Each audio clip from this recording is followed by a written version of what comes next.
कामयानी ने सोच लिया था कि जब तक वह रोशनी को अपने रास्ते से नहीं हटाएगी तब तक अपना मकसद पूरा नहीं कर पाएगी। कामयानी आधी रात को उठकर खड़ी हुई वह अकेली ही दबे कदमों से बाहर आ गई, क्योंकि हवेली में रहते हुए कामयानी अपनी तंत्र विद्या और काली शक्तियों का प्रयोग नहीं कर सकती थी, क्योंकि हवेली में प्रताप सिंह के होते हुए उसकी सारी काली शक्तियां निष्क्रिय हो जाती थी। कामयानी हवेली से बाहर आई, फिर कुछ सोचा और अपनी काली तंत्र विद्या के प्रभाव से उसने आधी रात में ही बंजारों के कबीले में आग लगा दी। अचानक आधी रात को आग लगने से सोए हुए बंजारों में हलचल मच गई। पूरे कबीले में चीख पुकार मच गई। लोग अपने आप को बचाने के लिए इधर उधर भागने लगे, लेकिन आग की लपटें थी कि बढ़ती ही जा रही थी। कुछ ही देर में आग ने विकराल रूप धारण कर लिया। कबीले के लोगों ने चीखने चिल्लाने की आवाज इतनी तेज थी कि धावनगढ़ के सोए हुए लोग अचानक ही अपनी नींद से जाग गए। जैसे ही गांव के लोगों ने बाहर निकल कर देखा और कबीले की तरफ आग की जलती देखी तो वे लोग घबरा गए। किसी के कुछ समझ में नहीं आ रहा था कि बात क्या है। सभी लोग कबीले की तरफ दौड़ गए। उधर प्रताप सिंह अपने ही कमरे में सोए हुए था कि चीख पुकार सुनकर उसकी भी नींद खुल गई थी। वह अपने कमरे से बाहर आया। आधी रात को शांत वातावरण होने की वजह से पूरा माहौल गूंज रहा था। जैसे ही प्रताप सिंह बाहर आया तो उसे देखा जंगल की तरफ आग जलती दिखी थी कि तभी उसने अपने नौकर से पूछा कि ये क्या हो रहा है। सुनकर नौकर हड़बड़ाते हुए बोला, कुंवर सा, बंजारों के कबीले में आग लग गई है। यह सुनकर ठाकुर प्रताप सिंह के पैरों तले जमीन खिसक गई। वह जल्दी से अपने घोड़े पर बैठकर बंजारों की तरफ रवाना हो गए। उसे इस तरह जाते हुए देखकर ठाकुर यशवंत सिंह ने भी तुरंत बंजारों के कबीले की तरफ चलने का आदेश दिया। तुरंत तुरंत ही अपने पिता ठाकुर यशवंत सिंह के साथ अभय सिंह और राम अवतार भी उसी कबीले की तरफ रवाना हो गए। ठाकुर प्रताप सिंह ने जाकर देखा कि कबीले के पूरी तरह से आग की लपटों ने घेर लिया था। गांव के आए हुए कुछ लोगों ने नहर से पानी ला लाकर आग को बुझाने का प्रयास किया, लेकिन आग थी कि बुझने का नाम ही नहीं ले रही थी, बढ़ती ही जा रही थी। ठाकुर प्रताप सिंह ने बिना कुछ सोचे समझे ही अपने घोड़े से कूदे। उसने अपना घोड़ा कबीले से कुछ ही दूरी पर छोड़ दिया और सीधे ही आग की लपटों के बीच घुस गई।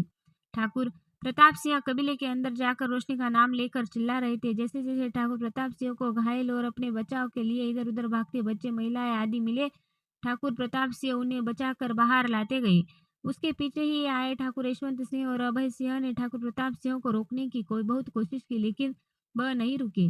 उसे तो बस रोशनी की चिंता खाए जा रही थी। ठाकुर यशवंत सिंह अपने बेटे ठाकुर प्रताप सिंह को आग की लपटों में घिरे देखकर काफी दुखी हुए, लेकिन ठाकुर प्रताप सिंह थे कि पागलों की तरह बस रोशनी को ही ढूंढे जा रहे थे।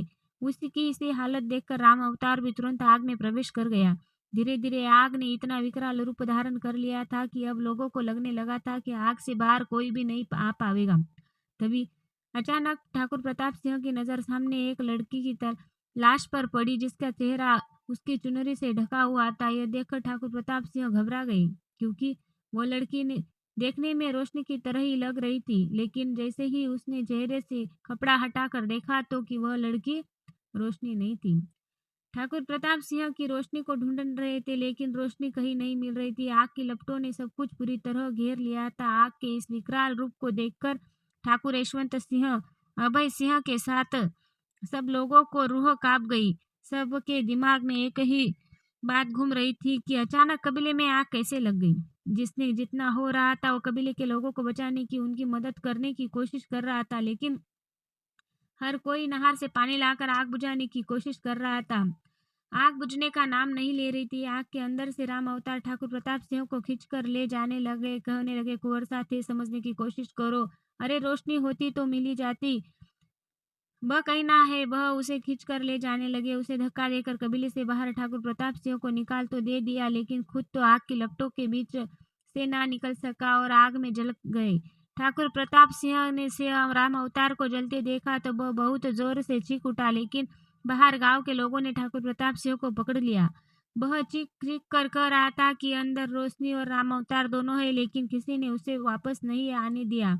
वह बेबस लाचार लोगों से घिरा हुआ आग के जलते हुए देख रहा था। उसने लाख कोशिश की, लेकिन लोगों ने अपनी पकड़ से उसे नहीं छोड़ा। धावनगढ़ के लोगों ने काफी कोशिश की कि कबीले की आग को बुझाने की, लेकिन आग थी कि सब कुछ जलाकर ही मानी। कबीले में लगी आग ने न जाने कितने कबीले वासियों ने ना जान चाहते हुए भी अपनी जान की आहुति दे दी, किसी ने अपना बेटा खो दिया तो किसी ने अपनी बेटी, किसी ने पति तो किसी ने अपनी पत्नी, किसी ने अपना पूरा परिवार ही खो दिया। बचे हुए कबीलेवासी घायल अवस्था में अपनों के खो जाने की चीख-चीख कर विलाप रहे थे। उस समय ऐसा लग रहा था जैसे उनके विलाप को सुनकर धरती ही फट जाएगी। सभी लोग भी इसी सब को देखकर बहुत दुखी थे। धीरे-धीरे आग कम होने लगी। अब इधर-उधर पड़े आग में जली लाशों को सब नजर आ रहा था। ठाकुर प्रताप सिंह ने हर एक लाश को जाकर देखा, लेकिन उसमें लाश रोशनी की नहीं थी। जिंदा बचे कबीलेवासियों में भी रोशनी नहीं थी। उसे समझ नहीं आ रहा था कि रोशनी कहाँ है। उसके आंसू रुकने का नाम नहीं ले रहे थे। इस आग में रोशनी के माता पिता, यहाँ तक कि कालिया भी जलकर मर गया था। ठाकुर प्रताप सिंह जमीन पर बैठा है, सब कुछ देखकर एकटक देखे जा रहा था। रोशनी का अभी तक कुछ पता नहीं था। तभी कबीले की एक औरत उठकर ठाकुर जसवंत सिंह के पास आई और बोली, अब तो मिल गई ना थारे कलेजे में ठंडक। ठाकुर के बिगाड़ा था हम गरीबों ने थारा, जो थारे ने हमसे हमारे जीने की वजह ही छीन ली। काय को किया रे थारे ने ऐसा?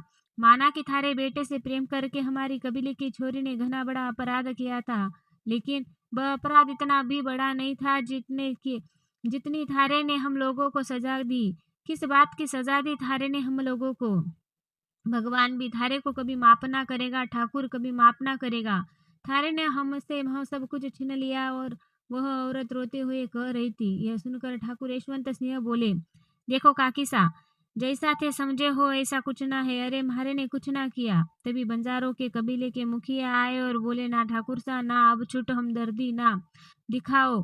अरे हम सब लोगों को पता है कि यह सब थारा ही काम है। उस दिन जब थे रोशनी के बारे में कहने कबीले में आए थे, तो थे ने ही ये सब कुछ सामने कहा था कि अगर हमने रोशनी को दूर ना किया तो थे हम लोगों को ऐसी सजा दे दोगे कि हम अपनी जान से ही हाथ धो बैठेंगे। और देखा, आज थारे ने हमें भी सजा दे दी। ठाकुर साहब, सजा देने से पहले एक बार सोच तो लिया होता कि थे गलत कर रहे हो या सही। अरे थारे कहने पर तो हमने रोशनी का कबीले से बाहर आना जाना भी बंद करवा दिया था, लेकिन थारे को हम पर रहम ना आया और हमारी सुख शांति भरी जिंदगी में आग लगा दी।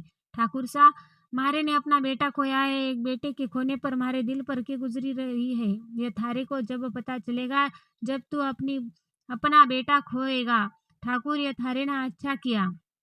यह सुनकर ठाकुर यशवंत सिंह कुछ बोलते उससे पहले ठाकुर अभय सिंह बोले, देखो थे लोग कह रहे हो वे सच ना है। हमारे बाबूसा ने कुछ ना किया है। तब ठाकुर यशवंत सिंह ने इशारे से ठाकुर अभय सिंह को चुप रहने के लिए कहा और कहा, मैं तुम लोगों का दुख समझ सकूं कि तुम लोगों पर के गुजर रही है, लेकिन मैं हम लोगों के सामने हाथ जोड़कर कहूँ कि भगवान की सौगंध, म्हारे ने ऐसा कुछ ना किया।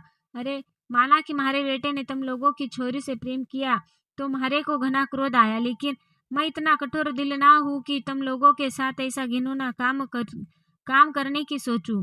तभी एक औरत जिसका पति उस आग में जलकर मर गया था और रोते हुए आई और चिखते हुए बोली, रहने दे ठाकुर, रहने दे। अरे यह परंपरा तो चली आ रही थे जैसे लोग हम जैसे गरीब लोगों की कीड़े मकोड़े समझो हो। अब तो थारे कलेजे को ठंडक मिल गई होगी। यह कहकर वो फुट फुट कर रोने लगी। तभी एक बूढ़ी औरत बोली, लेकिन याद रखना ठाकुर, जिसने भी यह किया है वह कभी चैन से ना जी पावेगा। अरे म्हारे से म्हारा सब कुछ छीन लिया तो उससे भी उसका सब कुछ छीन जावेगा। हमारी हाय उसे कभी चैन से जीने ना देवेगी। तभी एक व्यक्ति बोला, भगवान की कहर से डरना ठाकुर, उसकी लाठी में आवाज ना होवे, लेकिन जब पड़ती है तो इंसान के कर्मों की सजा उसे देती है। सारे कबीलेवासी रोते हुए ठाकुर को बद्दुआ दे रहे थे। सभी को ठाकुर यशवंत सिंह ने समझाने की बहुत कोशिश की कि कबीले में जो भी हुआ है उसमें उसकी कोई गलती नहीं है। उसे तो पता नहीं कबीले में आग कैसी लगी है, लेकिन कोई भी मानने के लिए तैयार नहीं था। यहाँ तक कि धावनगढ़ के लोगों को भी यही लगने लगा था कि ठाकुर यशवंत सिंह ने गुस्से में अपने बेटे से हमेशा के लिए रोशनी का पीछा छुड़ाने के लिए ऐसा किया है। तभी ठाकुर प्रताप सिंह उठकर ठाकुर यशवंत सिंह के पास आए और बोले, बाबूसा, मैं कभी सोच भी ना सकूं हूँ कि पूरे कबीले वासियों को अरे सकूं कि कठोर दिल भी हो सके है। अरे म्हारे किए की सजा पूरे कबीले वासियों को दे दी। यही गुनाह किया था ना म्हारे ने कि मैंने रोशनी से प्रेम किया था, लेकिन बाबूसा, थारे कहने पर म्हारे ने रोशनी को हमेशा के लिए छोड़ने के लिए कहा था। थारे कहने पर मैंने कामयानी से ब्याह करने के लिए कह दिया था, लेकिन थे ना समझ सके। थारे को यही सही लगा कि कहीं म्हारे ने कामयानी से ब्याह ना किया तो के होवेगा। थारे ने ऐसा करने के लिए सोच लिया। अगर बाबूसा सजा देनी थी तो म्हारे को दे देते। सबसे बड़ा गुनाहगार तो म्हारे ने किया था, तो फिर म्हारे को जीने का के हक। बाबूसा, यह थारे ने चौका ना किया। ठाकुर प्रताप सिंह रोते हुए कह रहे थे। तब ठाकुर यशवंत सिंह उसके पास आए और उसके कंधे पर हाथ रखकर बोले, बेटा, म्हारे को पता है कि इस समय थारे दिल पर क्या गुजर रही है, लेकिन भगवान की सौगंध बेटा, म्हारे ने ऐसा कुछ ना किया। अरे लोग तो कह रहे हैं, लेकिन तो म्हारे पर विश्वास कर, म्हारे ने ऐसा कुछ ना किया। ये सुनकर ठाकुर प्रताप सिंह बोले, अगर बाबू साथ ही ना कुछ किया है तो थारे सिवा और किसकी हिम्मत है जो कबीले में आग लगा दे सके। थारे होते हुए यह काम और कोई ना कर सके। भला इन भोले भाले कबीले वासियों की किसी से दुश्मनी होगी। यह बेचारे तो जैसे तैसे अपना जीवन यापन कर रहे हैं। सुनकर ठाकुर यशवंत सिंह बोले, बेटा, जिस किसी ने यह किया है उसका पता लगाने की हम पूरी कोशिश करेंगे, लेकिन बेटा म्हारे ने ऐसा ना किया। यह सुनकर ठाकुर प्रताप सिंह को भी अपने पिता की बातों पर यकीन हो गया और वह अपने पिता के गले लगते हुए बोला, बाबूसा, जिसने भी यह किया है उसे तो मैं छोड़ूंगा ना। उसने म्हारे से रोशनी, उसने राम अवतार, सब कुछ छीन लिया है, सब कुछ छीन लिया। यह कहते हुए वो फुट फुट कर रो पड़ा। ठाकुर यशवंत सिंह के बार बार कहने पर गांव के लोग समझने लगे कि हो सकता है किसी ने ठाकुर यशवंत सिंह से बदला लेने के लिए या उसे ठेस पहुंचाने के लिए कबीले में आग लगाई हो, लेकिन ऐसा कौन कर सकता है। किसी के कुछ समझ में नहीं आ रहा था। ठाकुर यशवंत सिंह ने बार बार कबीले के लोगों को समझाने की कोशिश की, लेकिन सभी कबीले के लोगों को यही लग रहा था कि उनके कबीले में आखिरकार यह ठाकुर यशवंत सिंह ने ही लगाई है। ठाकुर यशवंत सिंह ने सभी को आश्वासन दिया कि जिसने भी यह किया उसका पता लगाने की वह पूरी कोशिश करेगा, लेकिन कबीले वासियों की मदद करेगा। सभी कबीलेवासी उसकी मदद नहीं लेना चाहते थे। जानते हैं आगे की कहानी में क्या होता है। सुबह होते ही सभी गांव वालों की मदद से कबीले में जली पड़ी लाशों का अंतिम संस्कार कर दिया जाता है। इन अंतिम संस्कार करने वाली लाशों में भी रोशनी की लाश थी या नहीं, सुनते हैं अब प्रताप सिंह और रोशनी की कहानी क्या पड़ाव लेकर आती है। प्लीज़ आपको कहानी थोड़ी सी भी रोचक लगती है, आपको कहानी में थोड़ा भी इंटरेस्ट है तो प्लीज़ लाइक करें, शेयर करें, सब्सक्राइब करना मत भूलिए। धन्यवाद।